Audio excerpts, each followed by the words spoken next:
Hello po, magluto po akong ginataang kalabasa at sitaw. Punasan ko muna po ang aking lutuan. 2 tablespoon. Yan po. Mag-gisa na po ako ng bawang. Ito pong bawang, tinadtad, 4 na butil. Light brown lang po ng konti. Isang medium na sibuyas. Ganyan lang po kalaki. Lagay ko na po yung isang tam na luyad. Tinadtad po. Ganito lang po karami. Lagay ko na po. Lagay ko na rin po yung kaunting luyan dilaw. Ganito lang po karami. 1/4 teaspoon lang po. Lagay ko na po ito. Dagdag po kulay yan. Saka kaunting aroma. Ito po. Okay na po ito. Umiwalay na po ang kulay ng luyang dilaw. Ang luyang dilaw po turmeric po yan. Pag nagiling. Yan po tinatawag na turmeric. Sa platitong dried shrimp. Ito po. I-fry lang po ng 1 minute lang.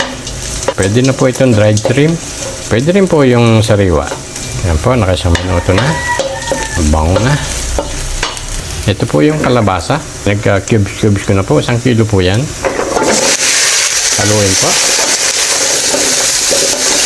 Lagyan po ng kalating tasang tubig. Haluin po ulit. Lagyan po ng kalating tasang kokomama. Press gata. Kalate po. Itong pong kalahati, ilalagay po mamaya. Haluin. Pakuluin po ng 5 minuto. Buksan ko na po. Naka 5 minuto na. 1 tablespoon pong patis. Yan po, 1 tablespoon kalat.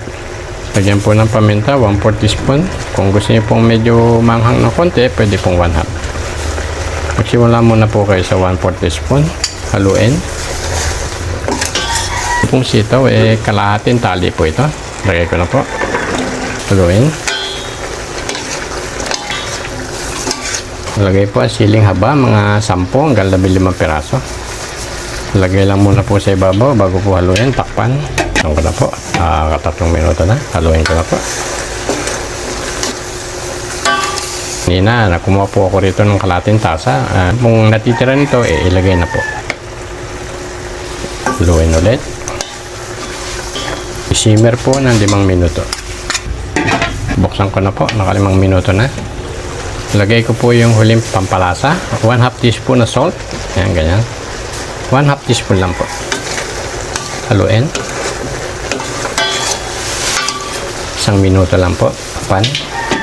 Buksan ko na po. 1 minuto na. Tikman ko na po sa gitna.